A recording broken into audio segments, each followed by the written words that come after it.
So just from an industry standpoint, Underdog's move to having the arena and gridiron filmed from home is not random. It signals a deliberate operational pivot. And what I thought that operational pivot was, shit, Underdog don't give a fuck about basketball. Shit, we got all our money during the football season. Our whole production team has to go on break because we've been working every day of the week these past few months that football been up. Because our production team is on leave right now, is on a break, and we not paying them or whatever. We don't got nobody to run the studio in Gils' basement. So that's why I thought everyone was filming from home. The Gridiron was filming from home. The Gridiron even filmed the Super Bowl from weird locations. Gils Arena, they film from home. I'm like, all right, shit, y'all wait a couple weeks until like the combine come up. Then football, everybody start caring about football a little bit more. Then y'all gonna have the workers to be back in the studio. You need a video guy. You need an editing guy. You need a guy for everything in that bitch. Production is wild. You dig what I'm saying? So that's what I thought it was. But then to come to find out is that they basically getting kicked out their own neighborhood. Shit crazy. Shit crazy. Damn. Man, only Gilbert would get kicked out his own neighborhood. Shit is crazy, man.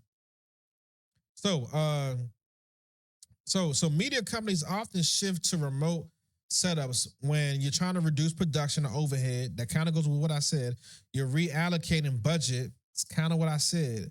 You're testing new formats.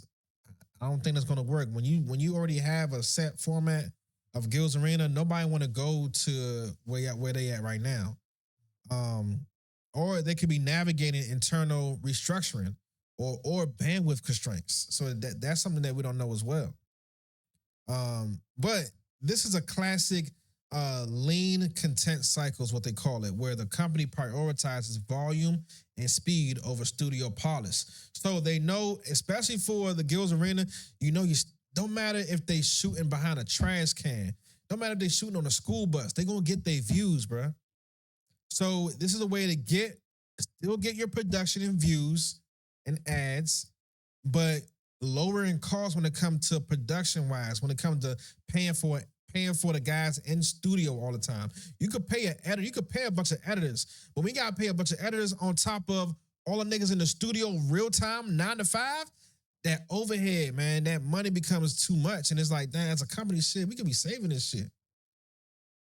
You know what I'm saying? So when it comes to the arena and the impact, historically built on a high energy debate, chemistry, and personality clashes. That's basically what the arena is. The at-home format softens the edges. Debates feel more like Zoom arguments than studio battles. That's very true. Production pacing is looser, transitions are less sharp, and the show leans more on raw conversation than structured segments. We even know, the host of the arena. You could tell he's been trying to keep up with, keeping the format, keeping structure.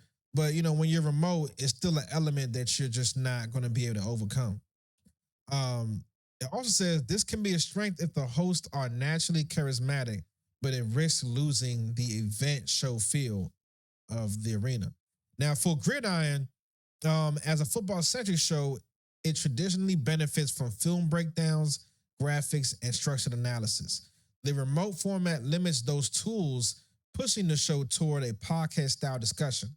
And to be honest, it was really always a podcast-style discussion for Gridiron. When it comes to film breakdown, graphics, they didn't really deal with graphics at all. Structured analysis, yeah, but no film breakdown, no graphics. So I guess they're kind of good in where they at. They don't really show no videos as well.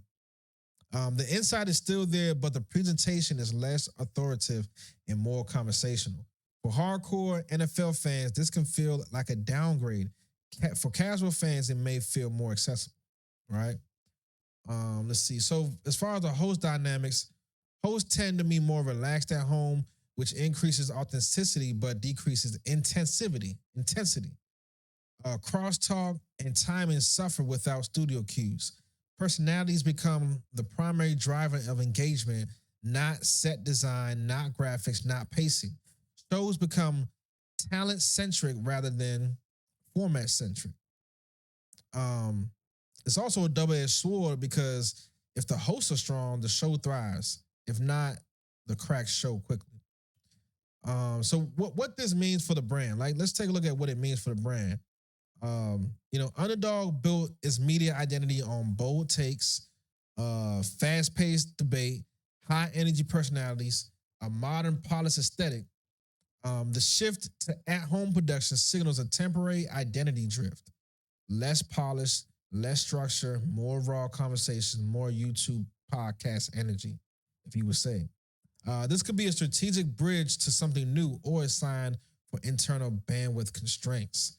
And when you say that, this could lead to a bridge or something new. Does Underdog take this approach from here on out? Right? Gilbert said, "Oh, this click." Gilbert said at the beginning of the season when he had his issues, when they had the issues to begin with, he said their contract is up sometime soon. So can this be Underdog? They're trying to save money before they have to let go of some talent, kind of re-up and revamp and revitalize the company and the image that they're trying to show. This could be a move by Gridiron. You know, um, shit. So like I said, some things why this might be happening, the cost optimization, scaling content output, testing audience elasticity, that's very big. With this, Underdog gets to test the audience elasticity, which means how far can we go with our audience? How low in production can we have our product and still have fans that want to view our product every time it comes on? You know what I'm saying? With that being said, man, let's go in and let's see what Gilbert has to say. What does he have to say for himself, and what the fuck is going on with this motherfucking grid smoking in the arena?